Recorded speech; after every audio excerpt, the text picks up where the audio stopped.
ఇల్లు కావాలయ్యా. ఎవరు కట్టుకున్న ఇల్లు ఎవరికి లేవు కాదని కట్టుకోకుండా కూడా మాకు కావాలి ఇల్లు. ముఖ్యంగా మాకు ఇల్లు ఇచ్చట్టు అయితేనే ఎవరన్నా కాదని వదిలిపెట్టినా మేము కట్టుకునే సామెత ఉంది. ఇల్లు లేదు నాకు. ఇప్పుడు 15 సంవత్సరాలు నేను ఇల్లు కట్టిన ఇల్లు నాకు బిల్లు కూడా రాకుండా చేసి నన్ను గాలి చేసి నా ఇల్లు గొలగొట్టిండ్రు. ఇప్పుడు నాకు ఇల్లు లేదు అంతే.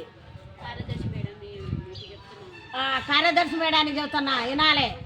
నేను 3 సార్లు పోయినా మేడం నీ కాడికి. 3 సార్లు వచ్చినా 3 సార్లు కూడా సునీత పేరు రాలే, దుర్గయ్య పేరు రాలేదని కూడా మీరు చెప్పారు మేడం. అట్లా కూడా నేను విన్నా. నాకు ఇల్లు రాలే, నా ఇల్లు వెనక్కి అయింది. నాకు ఇల్లు రాకుండా, నా కొడుకు రాకుండా, నాకు రాకుండా చేసి నన్ను గాలి చేసి ఇల్లు లేకుండా చేసారు. ఎవరిదో మాటలు వినొద్దు మీరు. నాకు ఇల్లు అయితే కావాలి ముఖ్యంగా. నాకు మా ఇల్లు 100 సార్లు చూసినావు మేడం. మీరు చూసినా కూడా నాకు ఇల్లు రాకుండా చేశారు.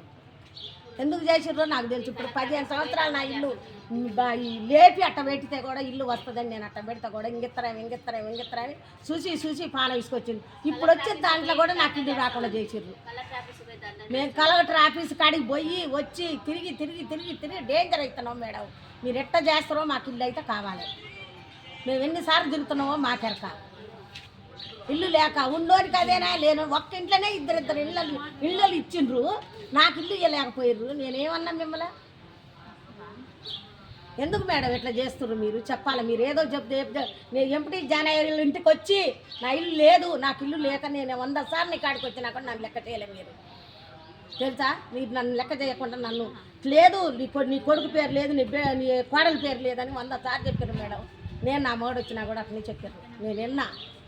నాకెటు కూడా ఇల్లు కావాలి. ఎవరైనా కట్టుకునే వాళ్ళు లేకుండా ఉంటే ఇగో ఇది పలానా జానయ్యకి అని చెప్పు, దుర్గయ్యకి, సునీతకి.